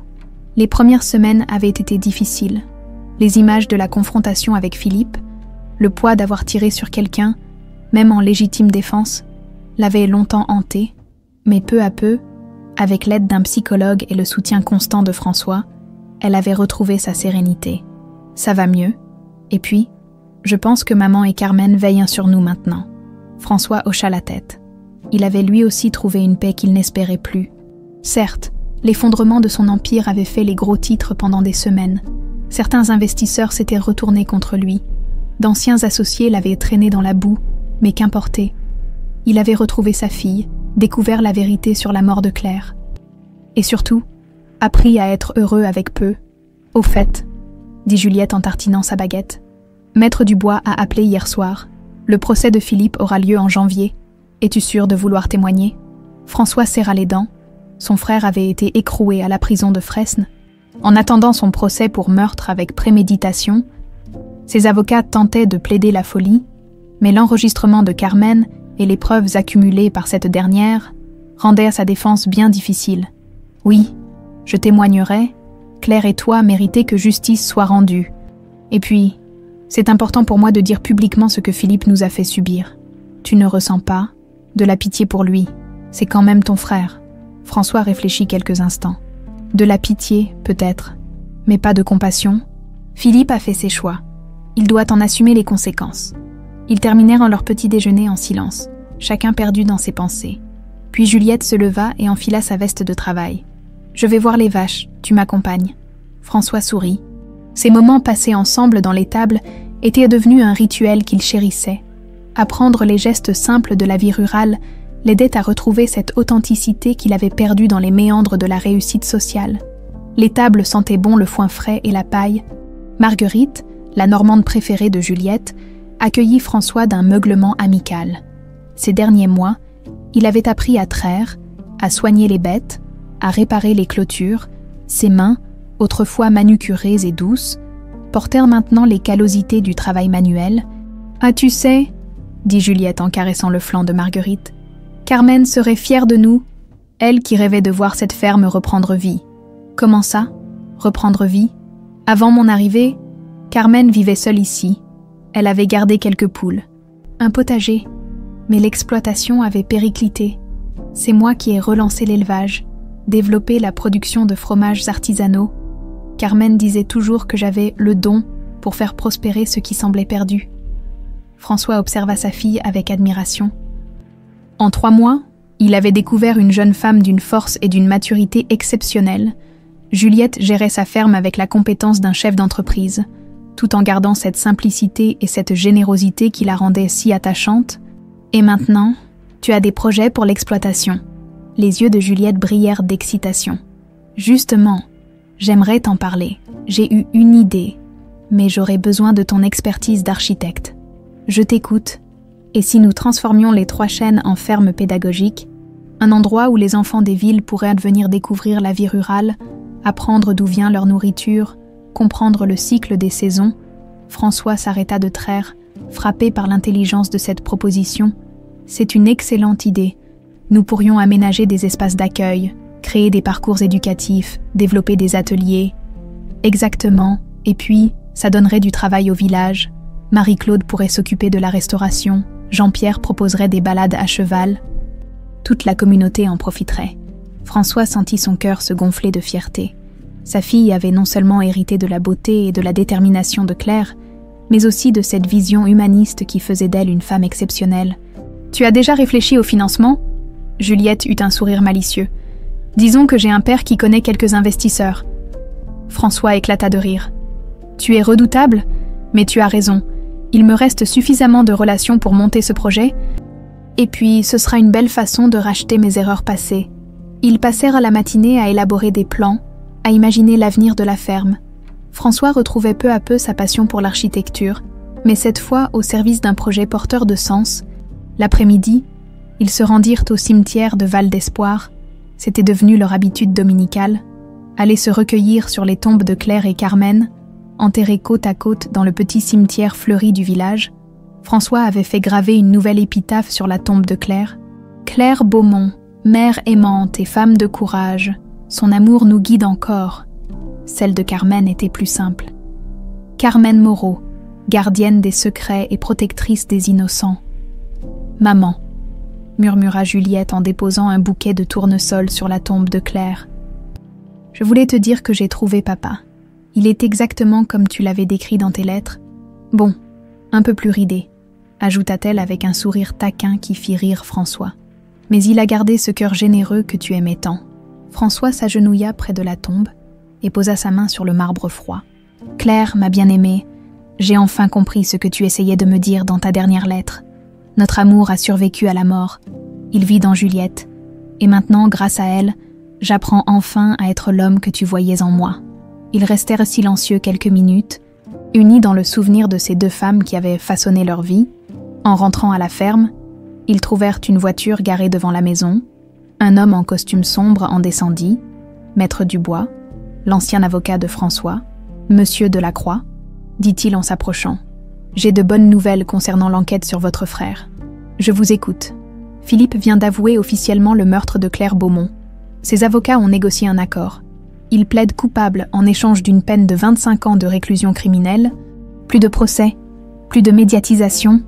L'affaire sera close dans 15 jours. François et Juliette échangèrent un regard soulagé. Cette perspective d'un procès public les angoissait secrètement. « Et nos affaires ?» demanda François. « Tout est réglé. Les derniers actifs ont été liquidés, vos dettes honorées.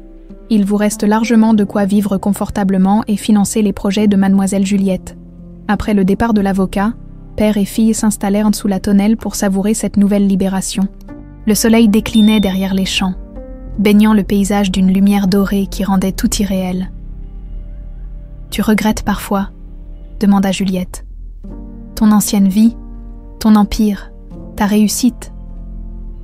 François contempla les 3 chaînes centenaires. Témoin silencieux de tant d'histoires humaines. « Tu sais ce que je regrette vraiment. Les 27 années où j'ai ignoré ton existence. Tout le reste. Ce n'était que des illusions. » Juliette posa sa tête sur l'épaule de son père. « Nous avons toute la vie pour rattraper le temps perdu. »« Oui, » murmura François en l'embrassant sur le front. « Et cette fois, personne ne nous séparera. Plus jamais. » Au-dessus d'eux, les étoiles commençaient à pointer dans le ciel automnal. Pour la première fois depuis 28 ans, François Delacroix se sentait enfin chez lui, non pas dans un palace ou un Penthouse luxueux, mais dans cette modeste ferme où l'amour avait finalement triomphé de la haine. L'histoire de Claire et François s'achevait enfin, non pas dans la tragédie comme Philippe l'avait voulu, mais dans la réconciliation et l'espoir d'un avenir construit sur la vérité et l'amour filial.